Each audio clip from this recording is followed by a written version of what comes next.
to move our business forward as quickly as possible, we need two things.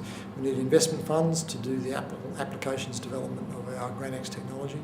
We're already rolling it out in a couple of areas, but we need a lot more working capital. And the second thing we need is policy environment security. So there's clear programs in place regarding carbon pricing, support for renewables, whatever.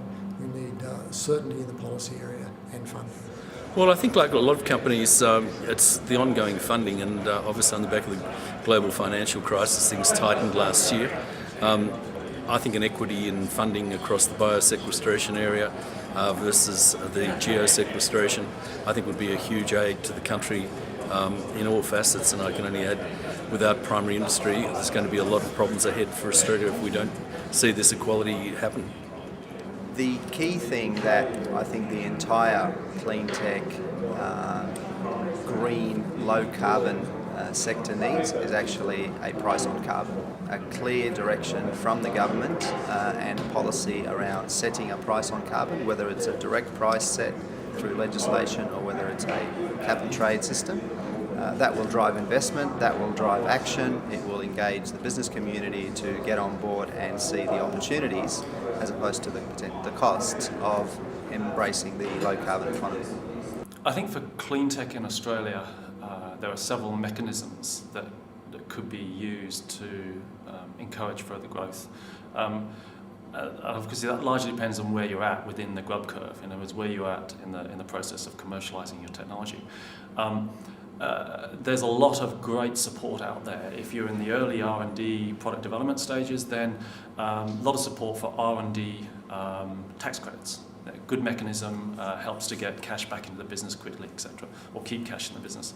At the other end of the scale, around mature deployable technologies, we have the renewable energy target. But there's a void in the middle, and that void in Australia, the mechanism that exists is largely grants. And of course, it's difficult, I think, for some governments to continue with that regime. So at some point, grants have to come to an end.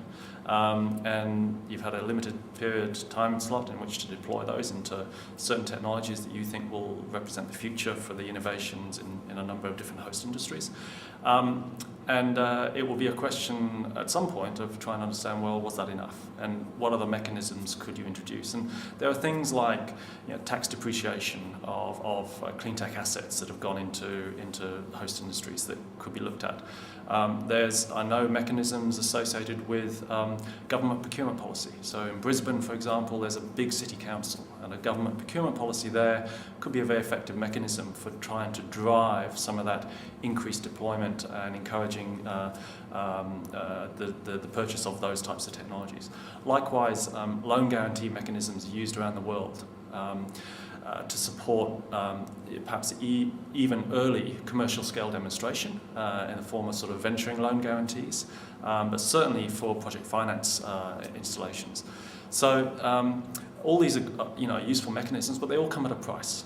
Whether it's a price for state government, their credit rating, or at a federal level, they all come at a price. And so the policy piece is important, and thinking through how we design those mechanisms for different host industries, and that's very important because mechanisms that are relevant to the mining sector and what's needed in the mining sector could be very different to what's needed in the property sector.